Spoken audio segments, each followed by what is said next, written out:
A eleição incondicional. Então Deus nos elegeu incondicionalmente, né? Por que Deus nos escolheu? Né? Que muitos não creem, né, na escolha divina antes da fundação do mundo. Não creem no grande poder de Deus, na soberania de Deus, né?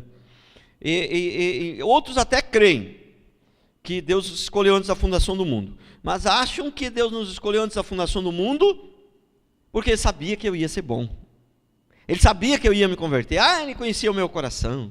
Poxa, mas aí é tão ridículo, né? Porque aí nós somos salvos por mérito. E a Bíblia é tão clara que ninguém é salvo por mérito. A salvação é presente de Deus. Jesus morreu na cruz para nos salvar, entendeu?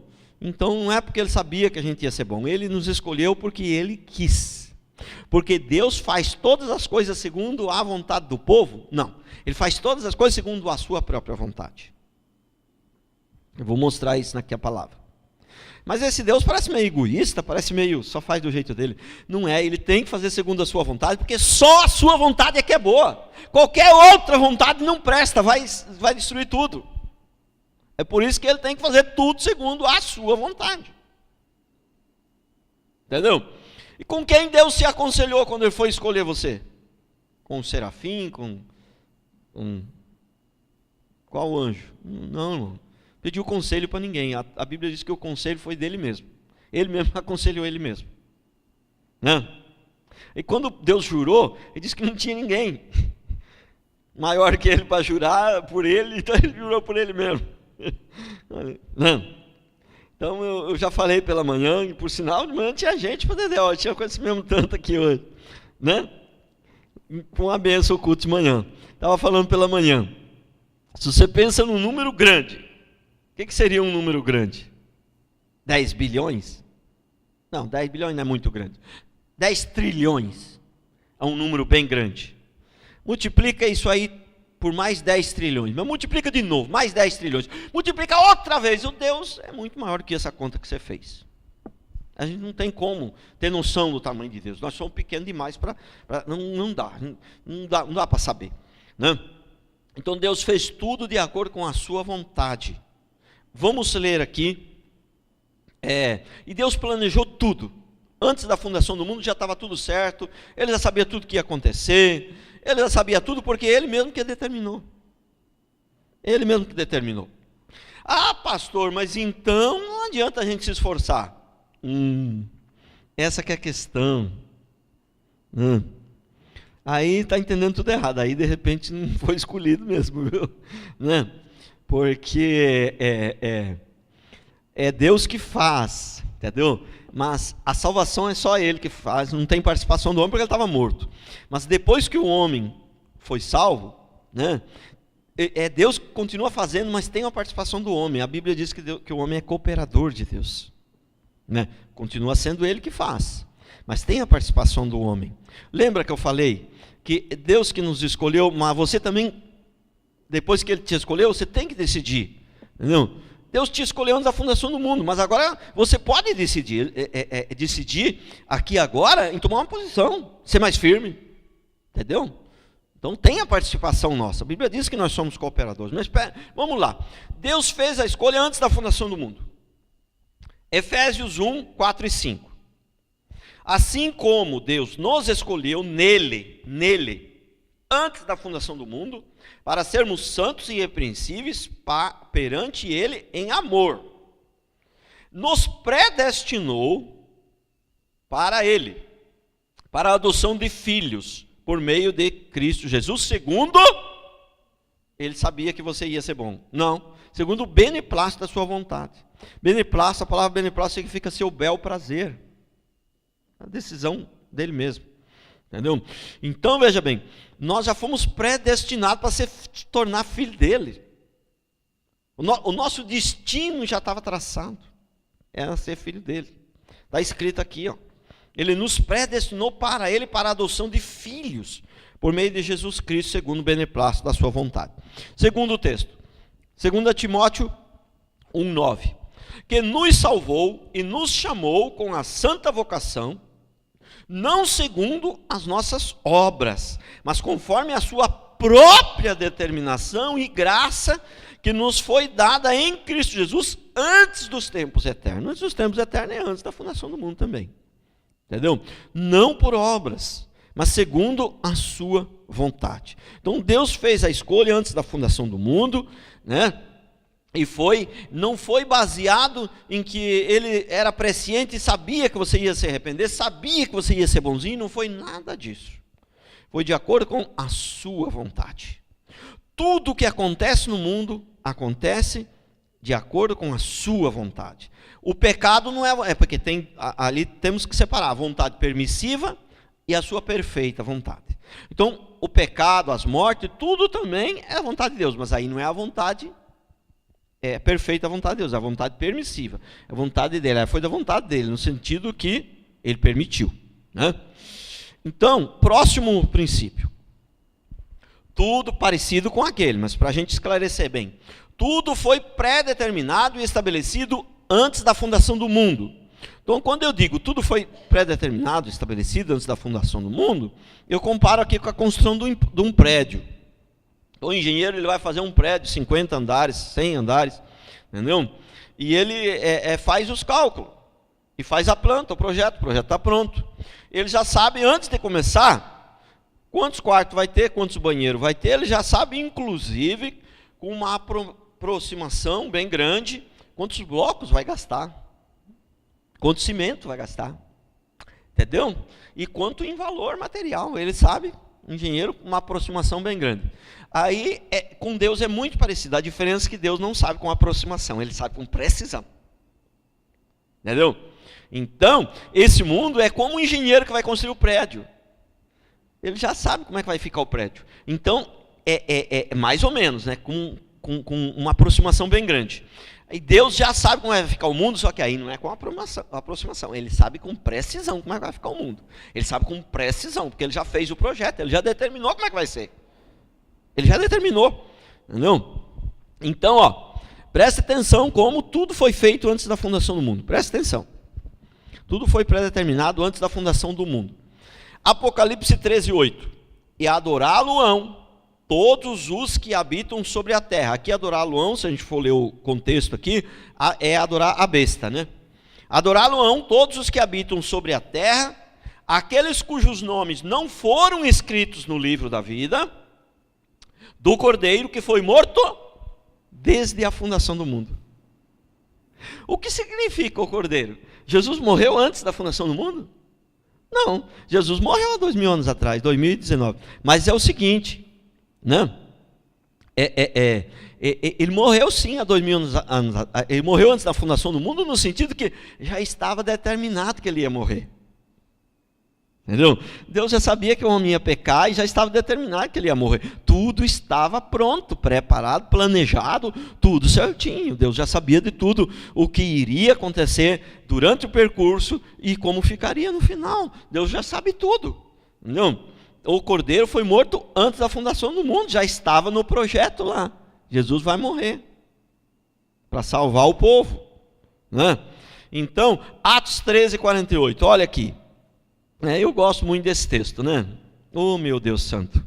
Atos 13:48. Os gentios, ouvindo isto, ouvindo o quê? Ouvindo a palavra de Paulo.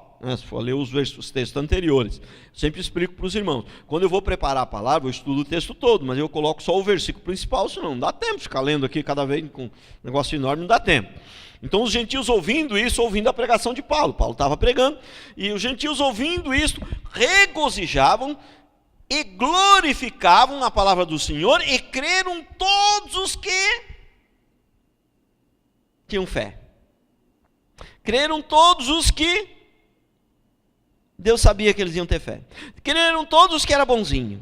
Creram todos os que... Não é nada disso. Não? Creram todos os que haviam sido destinados para a vida eterna. Existe algo mais claro do que isso aqui? Não. Creram todos os que haviam sido destinados. Irmão, se a pessoa não foi, por isso que não dá para ficar brigando com ninguém, não. Mas você não converte, rapaz, você não muda de vida. A gente tem que amar todo mundo e pronto, você nunca sabe quem foi escolhido, quem não foi. Eu já vi gente ficar 10 anos na igreja, só dá trabalho na igreja, crente é relaxado, o cara toma uma posição, virou, mudou, transformou, virou pastor, alguns até. Entendeu? Então, por isso que não dá. Mas tem gente que não é escolhida, não tem jeito. Né? Então, tudo foi determinado antes da fundação do mundo. Agora, você pensar que Deus escolhe um e não escolhe o outro, isso parece, você deve ter pensado, nossa, mas isso não parece muito correto, isso parece um absurdo. Parece para você? Não, não é só para você não, para mim também parece um absurdo. Só que eu não tenho que ir pelo que parece, eu tenho que ir pelo que está escrito. Entendeu? Se tem um texto que não está muito claro, né, eu até usar o meu bom senso, falar, nossa, mas isso aqui eu acho que está, tudo bem, pode até usar. Bom senso não é uma coisa ruim, o nome já diz, bom senso. Né? Mas se é uma coisa que está clara aqui, eu não posso pôr o meu bom senso acima da palavra, eu tenho que crer no que está escrito. Se eu acho uma coisa, eu não tenho que achar, eu tenho que ir pelo que está escrito, eu não tenho que ir pelo que eu acho. Né? E tem coisas que estão bem claras, e eu estou pregando aqui de coisas que são bem claras na Bíblia. Aqui, ó, terceiro princípio. A escolha não foi baseada em algum mérito previsto, como eu já estou falando, né? A escolha não foi baseada em algum mérito previsto, ele sabia que você ia ser bom. Entendeu? Ah, Deus escolheu o Moi porque sabia que o Moi ia ser um espetáculo maravilhoso. Ia ser nada, mano. Homem nenhum, nada. Acabando com o Moi aqui, né? Não é só o Moi, não, é todos nós. Entendeu? Então, nada. Escolheu porque ele quis, na sua vontade. Olha aqui. A escolha não foi baseada em algum mérito previsto por Deus. Presta atenção no texto. Olha aqui, presta atenção. Romanos 9, 11 a 22. Esse aqui é um texto longo, um texto bem importante, e onde as pessoas realmente não querem acreditar nisso, mesmo lendo, mesmo vendo, elas não querem acreditar, então eu vou ler o texto todo aqui. Não todo, mas uma parte maior do texto. Né? Ainda não eram os gêmeos nascidos, nem tinham praticado o bem ou o mal, para que o propósito de Deus quanto à eleição prevalecesse, não por obras, mas por aquele que o chama. Entendeu? Já fora dito a ela que era a mãe de Jacó e Esaú: o mais velho será servo do mais moço, como está escrito: amei a Jacó, porém me aborreci de Esaú. Só dando uma explicaçãozinha aqui, né? Jacó simboliza os salvos, Esaú simboliza os não salvos. Mas uma outra explicaçãozinha aqui é aborreci, o significado no original é odiar. Entendeu? O tradutor aqui, eles põem uma palavra assim mais eufemista para não chocar, mas a tradução original aqui é odiar. Então, ele amou a Jacó e odiou a Esaú. Antes deles terem nascido, antes deles terem sido gerados, antes deles terem, né, feito o bem ou o mal, para que prevalecesse a eleição, porque é Deus que manda, Deus é Senhor, e tudo será feito segundo a vontade de Deus. Deus não abre mão da sua vontade nem um milímetro. Né? Aí o 14 diz: que diremos, pois? Há injustiça da parte de Deus? De modo nenhum. É injusto. A nós parece injusto chamar um e odiar o outro sem ter feito nada de mal. Não parece? Para você? Para mim também parece. Mas nós não temos que ir pelo que parece, nós temos que ir pelo que está escrito. Que diremos, pois? A injustiça da parte de Deus? De modo nenhum. Né? Pois ele disse a Moisés: terei misericórdia de quem me aprouve ter misericórdia, compadecer-me-ei de quem aprouve ter compaixão. Assim, pois, não depende de quem quer ou de quem corre, mas de usar Deus a misericórdia. Porque a Escritura diz a Faraó: para isso mesmo te levantei, para mostrar em ti o meu poder, e para que o meu nome seja anunciado por toda a terra. Ele levantou Faraó, para quê? Para exercer juízo contra o povo. E Faraó, irmãos, Faraó é um tipo de demônio, aponta para o demônio, entendeu? Viu? Então, E ele fala, para isso mesmo eu te levantei. E tem lá em Êxodo fala assim, que Deus endureceu o coração. Foi o diabo, não, foi Deus que endureceu o coração de Faraó, para Faraó perseguir o povo de Deus, por causa do pecado, por causa das coisas, ele está ali, né? Então, Deus te levantou. Em relação a Judas, a Bíblia diz que ele foi escolhido para isso, né? Ele nasceu para esse propósito, o propósito de trair a Deus. Judas também aponta para o diabo, é um tipo de demônio, entendeu? Faraó também, né? Nabucodonosor também, né? Embora alguns achem que Nabucodonosor se converteu, porque Deus fala, Nabucodonosor, meu servo, né? Então, mas é servo. Para que Nabucodonosor serviu a Deus? Mas serviu para quê? Para destruir destruir Israel por causa do pecado de Israel.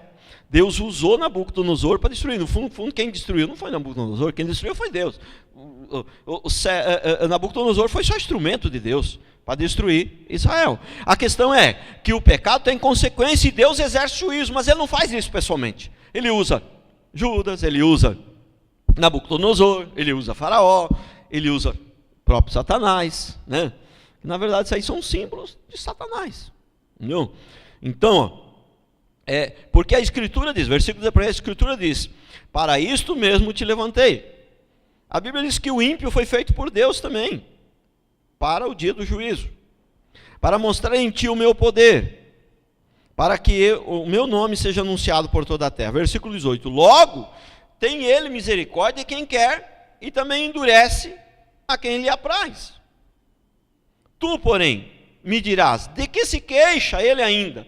Pois quem jamais resistiu à vontade de Deus? De que o homem está se queixando? Porque quem pode ir contra a vontade de Deus? Quem pode reclamar de Deus? Será que alguém pode reclamar de Deus? Será que alguém pode dizer para Deus, Deus, eu acho que o senhor está errado aqui, está bem claro aqui na Bíblia, mas eu não posso acreditar nisso, isso aqui não pode ser verdade. Quem pode ir contra Deus, contra a vontade de Deus? Aí o texto continua, versículo 20. Quem és tu, ó homem, para discutires com Deus? Porventura, pode o objeto perguntar a quem o fez, por que me fizeste assim? Lembra que nós somos barro? Lembra que nós somos feitos do pó? Nós somos barro, sem Deus nós não somos nada. Eu li aqui na semana passada, em Eclesiastes, que fala que o homem sem Deus é como um animal, não tem diferença nenhuma. O homem sem Deus. Pastor, mas as pessoas do mundo aí que eu conheço, elas não são assim como um animal. Pessoas que não são salvas. Mas sabe por que elas não são? Na teologia reformada tem uma expressão que os teólogos usam, que é a graça comum. Entendeu? Tem uma graça que é chamada graça comum, que ela é para todos, para quem não é crente também. E essa graça comum freia um pouco. Então, eles não são convertidos, mas ainda Deus está segurando também, que se soltar... Entendeu? Então, eles não são como os animais, porque eles não têm Deus, mas Deus tem eles. As pessoas do mundo, entendeu? Deus está controlando eles ali, eles não estão fazendo tudo o que quer, não. Tem um freio ali que Deus não permite determinadas coisas. Tá certo? Então, ao versículo 22. O 21 ainda, vamos ler de novo. Ou não tem o oleiro direito sobre a massa, para do mesmo barro fazer um vaso para a honra e outro para a desonra? Está claro aqui. Se Deus quer escolher um povo para ser santo, para morar com ele no céu, escolhe um outro povo para ser juízo, para ser treinamento para esse povo, parece injusto para você? Para mim também me parece injusto. Mas eu tenho que ir pelo que parece justo, eu tenho que ir pelo que está escrito na Bíblia. Versículo 22. Que diremos, pois? Se Deus, querendo mostrar a sua ira e dar a conhecer o seu poder, suportou com muita longanimidade os vasos de ira preparados para a perdição. Os vasos de ira, as pessoas que não foram escolhidas, que não são salvas, eles foram preparados para a perdição, eles nasceram para isso, preparados para a perdição, e ele suporta esses vasos de ira, porque é com eles que ele usa como instrumento para exercer juízo para aqueles que são escolhidos, que pecam, e para exercer juízo sobre eles mesmos. né? Lembra? Tem, né, um texto em Apocalipse que fala do juízo final. Tem mais, mas tem um que explica melhor ali. O juízo final. E por que ele é juízo final? Por que chama, né? Os tradutores da Bíblia chamam, põe lá, inclusive o título lá, juízo final. Por que juízo final? Porque existem outros. Se ele é final é porque ele não é o único, existem outros. Então o juízo de Deus já está sendo, já está acontecendo desde sempre. Né? Desde sempre o juízo de Deus. Só que o cálice está misturado. É um juízo, mas com uma certa misericórdia ali, entendeu? Não é, entendeu? Mas vai chegar o dia que será o juízo final. E o cálice será sem mistura. Aí é zero de misericórdia, é só ira. A ira de Deus virá. Né? Então, terceiro princípio. Ainda, né? A escolha não foi baseada em algum mérito previsto por Deus. Filipenses 2,13. Olha o que está escrito aqui. Porque Deus é quem efetua em vós tanto o querer como o realizar, segundo a sua vontade. Prestou atenção? Então, você veio para a igreja aqui hoje, porque Deus efetuou em você a vontade de vir. Ah, você que está vindo pelas primeiras vezes aí, né? Não tem ninguém vindo pelas primeiras vezes, tá? Mais pessoal da igreja mesmo. Mas, né, de manhã tinha pessoas que veem pela primeira vez. Entendeu? Ah, esse que veio pela primeira vez foi Deus que trouxe, mas o Moi, que é crente desde criança, esse veio por conta própria.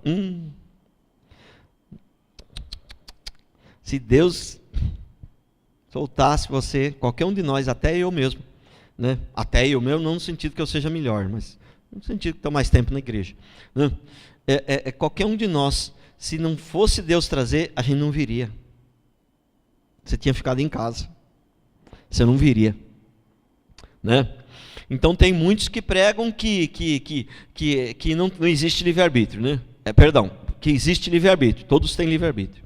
Tem outros que falam, não, eu concordo que não tem livre-arbítrio, mas é só enquanto a pessoa é do mundo. A hora que ela se converte, aí ela passa a ter o livre-arbítrio. É quase isso, mas não é muito certo, não é certo também dizer que a gente tem um livre-arbítrio. Sabe por quê? Quando você converte, você consegue fazer escolhas. Você consegue escolher o bem. Quando a pessoa ela não é crente, ela não consegue escolher o bem. Ela não consegue, porque ela só tem uma natureza, só tem a natureza maligna, ela só tem uma. Como é que ela vai escolher o bem? Ele está morto, como é que ele vai escolher o bem? Espiritualmente ele está morto, ele só tem uma natureza, a maligna. Entendeu? Então ele não tem como ele escolher o bem. Ah, mas eu conheço gente do mundo que entrega a cesta básica. Ele entrega a cesta básica, mas a motivação é errada. Ele não consegue fazer o bem. Quando ele faz, o bem que ele faz é a aparência de bem. Ele não consegue 100%, totalmente impossível, não há exceção. Não há exceção. Nunca um crente consegue fazer o bem com a motivação. Uma pessoa não crente consegue fazer o bem, né, com a motivação certa. Tudo, ele não consegue. Não tem jeito, porque ele só tem uma natureza. Ele tem a natureza maligna. Agora, quando você converte, aí passa a ter a natureza maligna, continua lá, mas você passa a ter a natureza de Cristo. Aí você consegue tomar decisões para fazer o certo, mas não é correto dizer que tem um livre-arbítrio, porque quando você toma a decisão certa, foi Deus, na verdade, que fez. Não foi você. Então não é correto ainda dizer que tem um livre-arbítrio. Não tem. Livre-arbítrio, Deus fez o homem com livre-arbítrio. Mas o homem, quando pecou, perdeu esse livre-arbítrio. Lembra que ele morreu, ele se tornou escravo. Como escravo tem liberdade? A Bíblia é clara. O homem se tornou escravo. Mas como um escravo tem livre-arbítrio? Um homem nasceu com livre-arbítrio, mas quando ele pecou, ele perdeu esse livre-arbítrio. Né? Então hoje, tudo que você faz de errado é você mesmo, é aquela velha natureza. É você mesmo que está fazendo. Agora, tudo que você faz de certo, a honra e a glória é para Ele. Por isso que tudo a honra e a glória é para Ele. Entendeu? Se nós não entendermos a Bíblia corretamente, do jeito que eu estou explicando para vocês aqui, a gente nunca vai ser humilde. E a gente entendendo assim já é difícil. Né? Eu já tento e não consigo. Entendeu? Já é difícil. Agora, se não entender isso aqui, aí que é impossível. Entendeu? Porque como que a pessoa vai ser humilde? Olha aqui, olha para mim.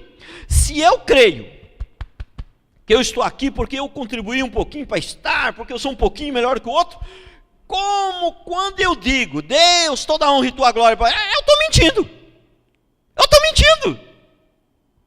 Esses crentes que falam assim: Senhor, eu quero dar a ti toda a honra, só tu és digno. Mas se ele crê que ele teve alguma participação, ele está mentindo, ele está falando da boca para fora, porque no fundo ele não crê naquilo. Presta atenção como o negócio é terrível quando a gente entende errado a palavra. Presta atenção. A pessoa: Senhor, estou te dando a ti toda a honra e toda a glória. Mas se ele crê que ele está sendo salvo porque Deus sabia que ele ia ser bom, qualquer coisa desse jeito, quando ele fala para Deus que está dando toda a hora e toda a glória, ele está falando da boca para fora, porque no coração ele crê em outra coisa. Prestou atenção, irmãos? Como é importante a gente entender a palavra corretamente. Se nós entendemos a palavra errada, tudo que nós falamos é errado.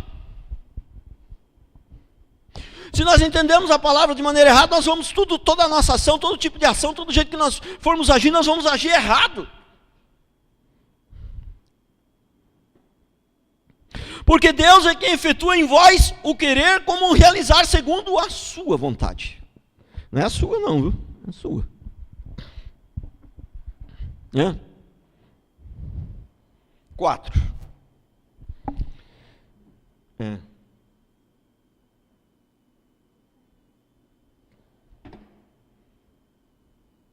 4. A escolha foi baseada apenas na soberana vontade de Deus. Apenas. Olha aqui, ó. Efésios 1:11. Nele digo, no qual fomos também feitos herança, predestinados segundo o propósito daquele que faz todas as coisas conforme o conselho da sua vontade. Com quem ele tomou conselho aqui? O conselho foi com ele mesmo. Quem aconselhou ele foi ele mesmo. Ele faz conforme o conselho da sua vontade. O conselho da sua vontade, o que significa? Não se aconselhou com ninguém. Entendeu? Ele não faz nada de acordo com a vontade de alguém. Pastor, mas e a oração da gente então? Quando a gente ora, como é que faz?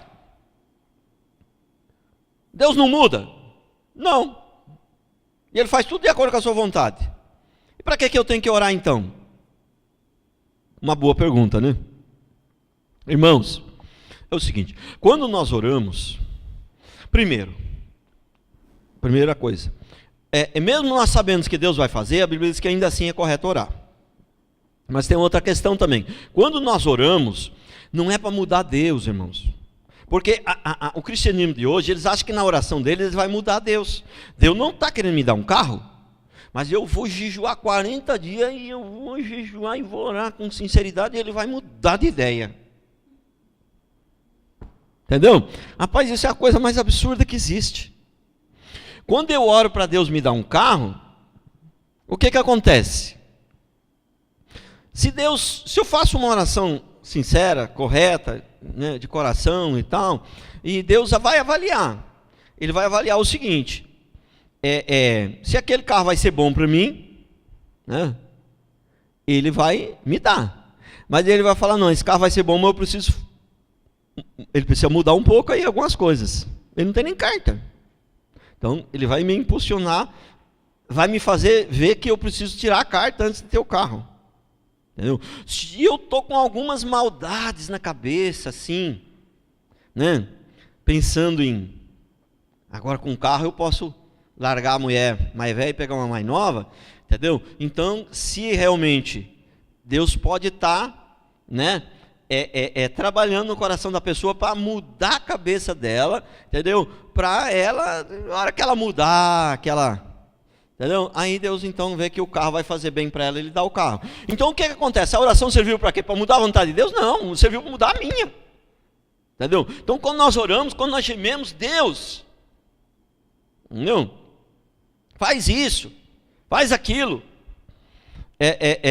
Deus, ele começa a transformar, ele começa a nos capacitar e nos treinar para que aquilo que eu estou querendo seja bênção na minha vida. Então a oração é para mudar nós, não é para mudar Deus, né? Irmãos, se Deus tivesse dado para mim tudo o que eu pedi depois que eu me converti, já teria sido destruído, eu, minha família, ministério, teria sido destruído tudo. Tudo. Mas pela misericórdia de Deus, pela sua soberana vontade, Ele só me deu o que Ele quis dar. Mas você pensa que a minha conversão não foi verdadeira? Não foi, não, não. Me converti, um mês de convertido, eu já sabia que eu ia ser pastor, minha conversão foi muito forte, e eu não pedia coisa ruim. Mas vou só citar um exemplo. Eu pedia a igreja de 1.000, 2.000 membros, entendeu? Mas, com um ano de convertido, uma igreja de 1.000, 2.000 membros, o que eu ia fazer com os coitados? Ia matar os coitados. Ia morrer junto também, todo mundo. Onde eu tinha, o que eu ia fazer com esse tantão de membro, com 1 ano, 2 anos de convertido? O que eu sabia? Como é que eu ia ensinar esse povo, se eu não sabia nada? Prestou atenção? Não era coisa ruim que eu pedia, aparentemente não era, mas era uma coisa que... Se Deus tivesse me dado tudo que eu pedi, não. Algumas coisas ele fala, não, isso aqui eu não vou te dar, porque isso aqui é ruim. Outras coisas ele fala, não, isso aqui é bom, mas não está no ponto ainda. Você vai ter que transformar um pouquinho a sua vida aqui para isso ser bênção realmente na sua vida. Senão, isso aqui que você está me pedindo é uma bênção, mas com esse coração que você está hoje, não vai ser bênção. Prestou atenção? Uma oração é para mudar nós, não é para mudar Deus. Não é? Próximo texto.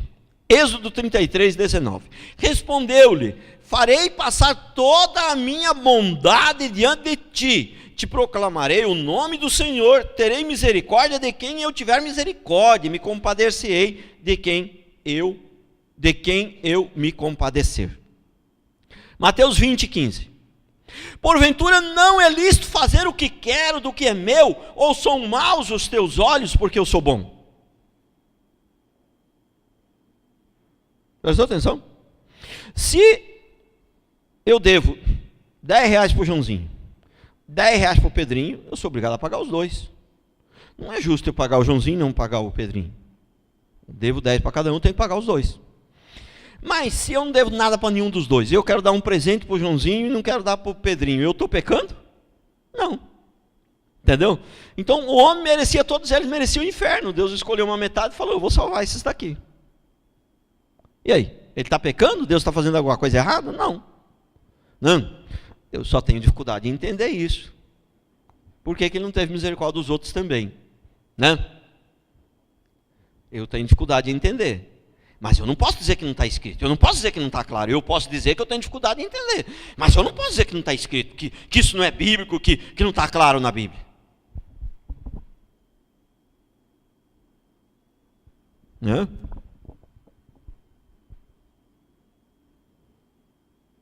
Próximo.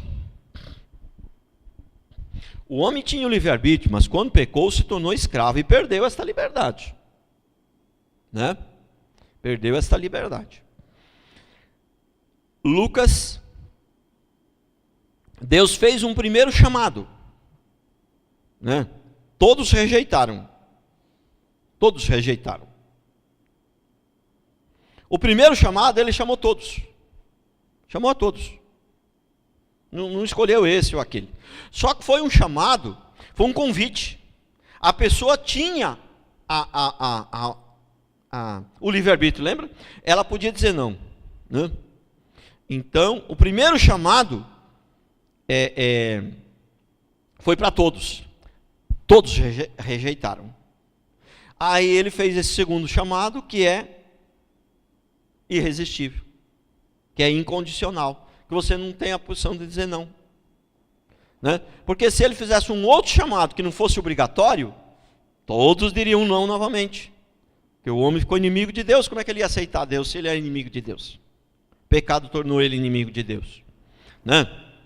Como que ele ia aceitar Deus se ele estava morto? Então vamos ler aqui Lucas 14, 17 a 24. A hora da ceia, né? A ceia simboliza a volta de Jesus, simboliza a entrega dos galardões, mas lembra que tudo foi predeterminado antes da fundação do mundo. Então aqui está falando como se fosse antes da fundação do mundo mesmo. Isso aqui tudo foi predeterminado antes da fundação do mundo. Olha aqui, a hora da ceia enviou o seu servo para avisar os convidados, vinde porque tudo já está preparado. Não obstante, todos a uma começaram a excusar-se. Excusar-se é começar a se desculpar. Né? Disse o primeiro, comprei um campo, preciso ir vê-lo. Rogo-te que me tenha por excusado. Te peço desculpa, mas não vai dar dessa vez. Comprei um campo. Né? O outro disse, comprei 5 juntas de bois e vou experimentá-las. rogo-te que me tenha por escusado. Me desculpa também, porque não vai dar para ir. Experimentar os bois. Vê se hoje em dia é diferente. As pessoas irmão, vamos para a igreja, batizar, entregar a vida para Jesus, conhecer a Deus. Por enquanto não dá, não. Meu trabalho, não. Agora, o casar, o marido não quer ir. Vê se hoje é diferente. Vê se é diferente. Entendeu? Aí, o versículo 20. O outro disse, casei-me, por isso não posso ir. É engraçado isso aqui, não chega a ser... Nossa. Versículo 21. Voltando o servo, tudo contou ao seu senhor. Então, irado, o dono da casa disse ao seu servo, irado, hein? O dono da casa aqui é o senhor, né? Sai depressa para as ruas e becos da cidade e traz, não é convidar mais, já não é mais um convite, traz, para que os pobres, os aleijados, os cegos e os coxos. Depois lhe disse o servo, Senhor, feito está como mandaste, e ainda há lugar. E aqui vem então o texto-chave. Respondeu-lhe o Senhor, sai pelos caminhos e atalhos e obriga a todos a entrarem, para que fique cheia a minha casa, porque vos declaro que nenhum daqueles homens que foram convidados provará da minha ceia. Quem foi convidado? Os que foi convidado nenhum vai provar, porque os que foi convidado ninguém aceitou. Entendeu? Então, quem foi convidado não pode achar ruim de Deus. Ele foi convidado, ele não aceitou.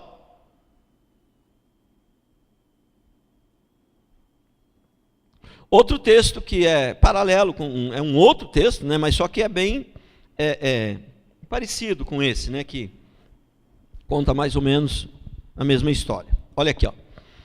Mateus 22, 10, 14.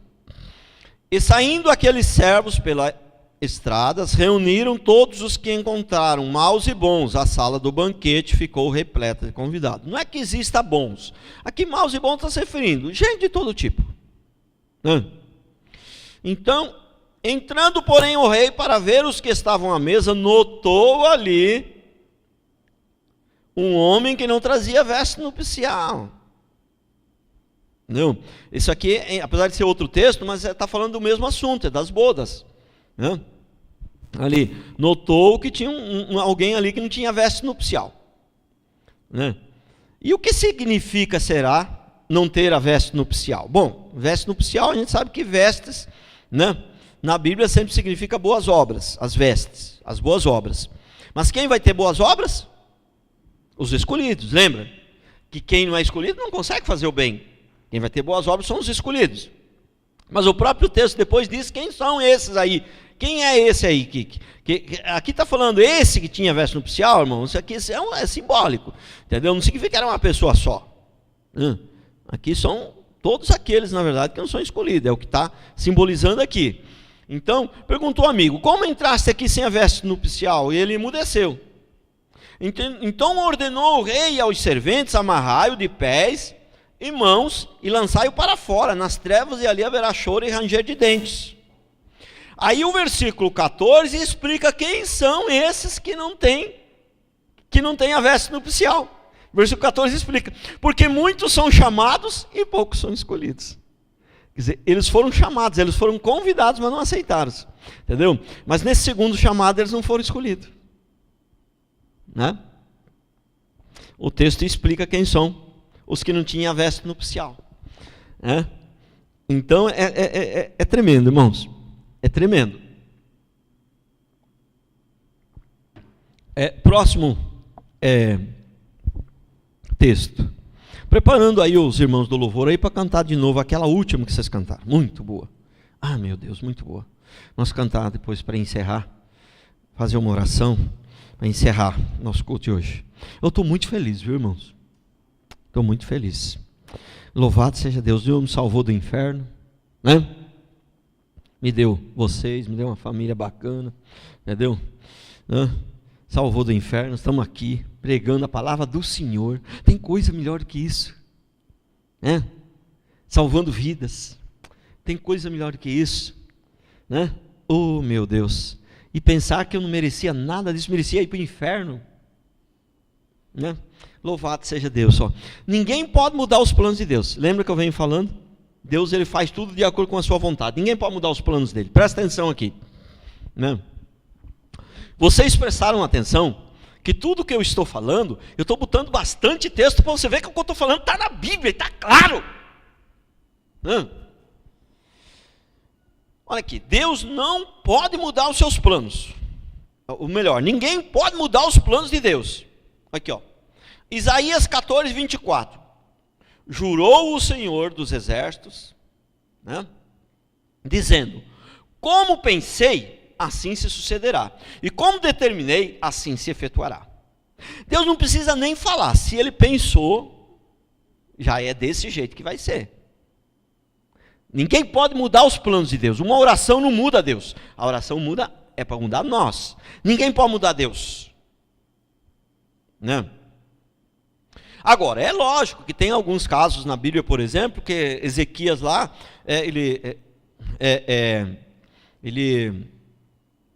Deus falou para ele que ele ia morrer, né?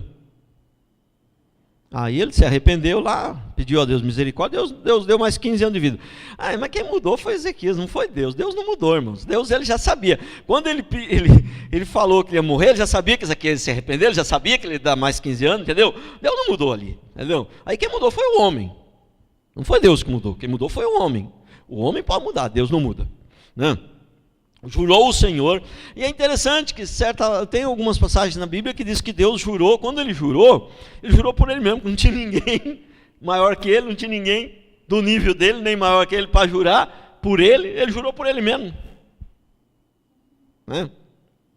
Que na verdade nós não podemos jurar, porque a gente pode jurar e pode não conseguir cumprir. O único que pode jurar é Deus, porque se ele jura, ele cumpre, né? A Bíblia diz que não é para jurar, mas Deus pode, porque se ele jura, ele cumpre. O problema nosso é ficar jurando, depois a gente não vai cumprir, aí fica complicado, né? Então, o homem, na verdade, não é muito bom ficar, se jurar, você tem que cumprir depois. Isaías 46, 10. Que desde o princípio anuncio o que há de acontecer. Deus está falando que desde o princípio ele anuncia o que vai acontecer, ele já sabe tudo, ele já determinou. E desde a antiguidade, as coisas que hão de suceder. Que digo, o meu conselho permanecerá de pé, farei 99,9% da minha vontade.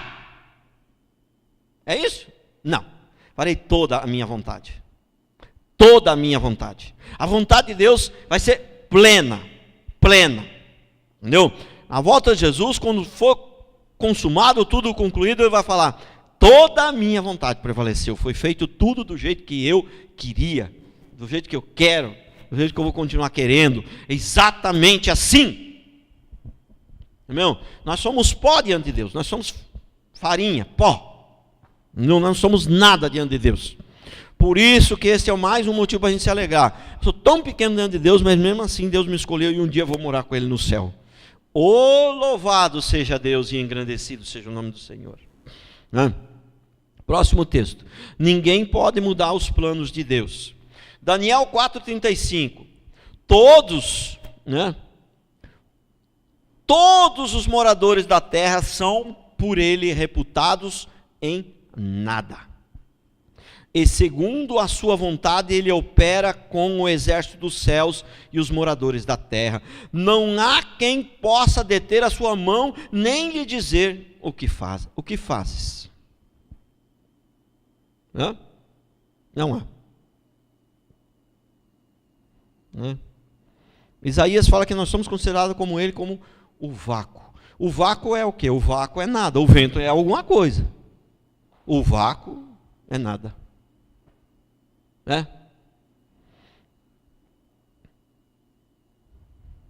7, para encerrar. Hoje aconteceu um milagre aqui, né? Andou rápido. Oh, louvado seja Deus.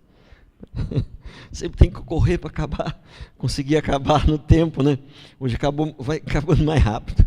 E isso é um avivamento, viu? Glória a Deus. Tomar uma aguinha com calma aqui. Isso é um avivamento, né, Anderson? Meu Pai Santo.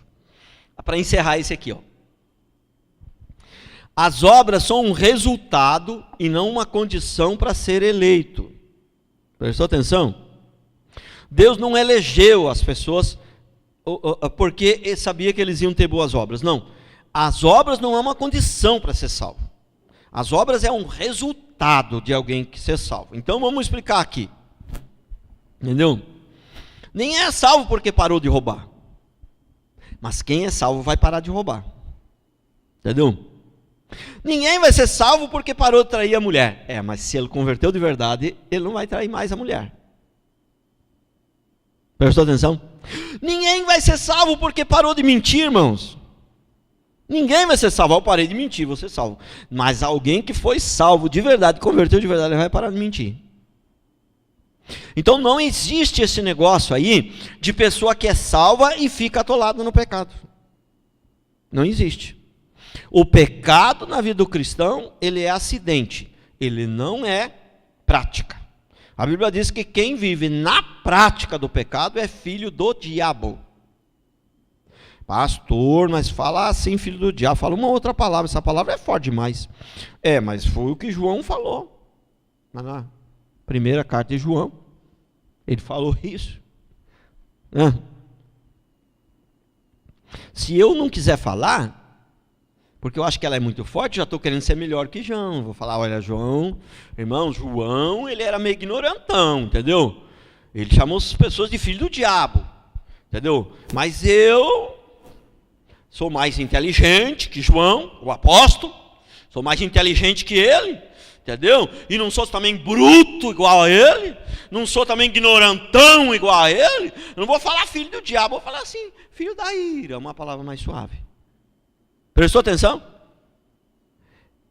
Você já viu alguém falar isso no púlpito? Não. Mas o que ele pensa dentro do coração dele é isso. Por quê? Por que que ele não pode falar filho do diabo se João falou? Por quê? Porque ele se acha melhor que João. Ele não sabe que ele se acha, mas no fundo ele se acha. Porque ele quer dar uma arrumadinha na Bíblia. Se ele quer dar uma arrumadinha na Bíblia, assim não dá. Assim não dá. Né? Então as obras são um resultado e não uma condição para ser salvo. João 15,16: não fostes vós que me escolhestes a mim, pelo contrário, eu vos escolhi a vós outros e vos designei para que vades e deis fruto, e o vosso fruto permaneça, a fim de que tudo quanto pedires ao Pai em meu nome ele vos conceda. Ele diz aqui que o fruto tem que permanecer. Tem fruto bom aqui, ele está falando de fruto bom. Se está falando de fruto, ele está falando de coisa boa. Mas tem fruto bom que não permanece? Tem. Coisas boas que o homem faz, mas que não foi Deus que mandou. Esse não vai permanecer. Entendeu? Não? Há 25 anos atrás, eu me converti, recebi o chamado para ser pastor e sofri. Fui muito humilhado e sofri, viu? Foi pauleira, principalmente. Hoje está tranquilo e tal. A gente vai aprender, Deus vai mudando, está tranquilo. Mas primeiros tempos foi muita humilhação, muito sofrimento. Entendeu? E se eu me acovardasse diante desse sofrimento e desistisse de ser pastor e fosse montar um lar. Irmãos, confessar para vocês aqui o pecadinho. Entendeu? Naquelas horas de crise mais, da humilhação maior da coisa, eu cheguei a pensar nisso. Poxa, ser pastor é difícil demais.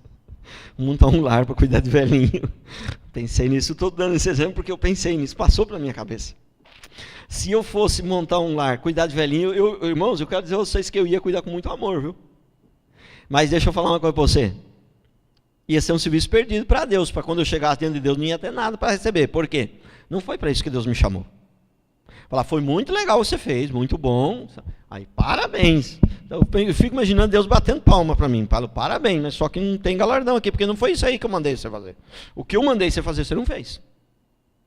Eu chamei você para ser pastor. Prestou atenção? Então, esse é o fruto que permanece. O fruto que permanece, não adianta você fazer coisa boa se não foi Deus que mandou. Né? Mas como eu vou saber que foi Deus que mandou? Irmão, se você tiver humildade, ler a Bíblia, orar, amar a Deus e as pessoas, irmão, sem você ouvir voz, sem aparecer anjo, sem nada, Ele vai te conduzindo. Fica em paz que Ele vai te conduzindo. Entendeu? Ele vai melhorando. Não é do dia para a noite, é com o tempo Ele vai te conduzindo e vai indo. Você não precisa ouvir vozes, não. Você não viu que o texto que eu li anterior, que Ele põe em nós a vontade dEle? Ele vai te conduzindo. Provérbios 8,17. Eu amo os que me amam, os que me procuram, me acham. Né? Para aqueles que de repente já vão querer dizer, pastor, mas isso aí não está falando de Deus, está falando da sabedoria. Mas a sabedoria aqui no texto, ela é o próprio Deus. Então não tem essa conversa não, não venha com essa conversa não. Aqui é o próprio Deus, eu amo, Deus ama quem ama Ele. Deus não ama o ímpio que não vai se arrepender. Porque o amor não acaba. Se Deus amasse o ímpio que não vai se arrepender, Deus ama o ímpio não se arrepende. Aí depois ele lança o ímpio no inferno, fala para o ímpio, olha ímpio, agora não te amo mais, te amei só até aqui. Mas espera aí, mas a Bíblia diz que o amor não acaba, não tem fim, como é que ele vai amar o ímpio só até lá? Entendeu? Então não tem jeito. Deus não ama. Deus, a frase mais fajuta, mais herética que existe, aí que o mundo conhece, muitos evangélicos falam, é Deus ama. Deus odeia o pecado, mas ama o pecador. Não tem como separar o pecador do pecado. O pecado anda voando por aí sozinho. Onde tem um pecado, tem um ser humano. E o responsável pelo pecado é o ser humano que pecou. Ele que é o responsável. Não. O irmão aqui dá um murro na cara do outro aqui. Eu falo, irmão, você vai ter que ser punido. Não, pastor. Deus ama o pecador. Você não pode punir eu, não. Você tem que punir o pecado. Mas o pecado é muito abstrato. Onde está? Entendeu? Onde tem um pecado, tem um pecador. E o pecador, ele é responsável pelo pecado. Não tem como esse negócio de amar o pecado, odiar o pecado e amar o pecador. E ele ama sim o pecador, que ele sabe que vai se arrepender. Esse aí ele já amou antes da fundação do mundo, irmão. Esse pecador que vai se arrepender, esse aí ele ama sim. Já amou desde a fundação do mundo. Mas o que vai se arrepender, o que não vai se arrepender, foi feito para um propósito, para ser lançado no inferno, para exercer juízo contra o povo de Deus e para ser lançado no inferno depois. Foi feito para esse propósito. Como é que ele vai amar? Como é que ele vai amar Faraó? Se Faraó foi feito para esse propósito, para perseguir o povo, para ser juízo para o povo de Deus, como é que ele vai amar Faraó, meu Deus? Se Faraó foi levantado para isso, foi feito para isso, para o mal. Como é que ele vai amar Faraó, irmãos? Como é que ele vai amar Faraó, se Faraó é um tipo de Satanás?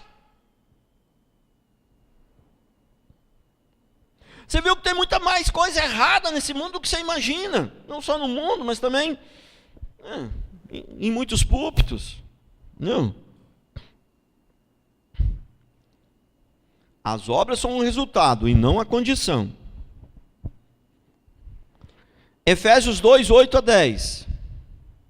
Porque pela graça sois salvos mediante a fé, e isso não vem de vós, é dom de Deus. Não. Como que vai vir de nós a fé se você está morto? Não de obras para que ninguém se glorie, pois somos feitura dele, criados em Cristo Jesus para as boas obras, as quais Deus de antemão preparou que andássemos nela. Antemão, antes da fundação do mundo, Deus já nos escolheu, não somente para ser salvos, mas para andar direito. Aí, como que o crente nascido de novo vai viver atolado no pecado? Não tem jeito.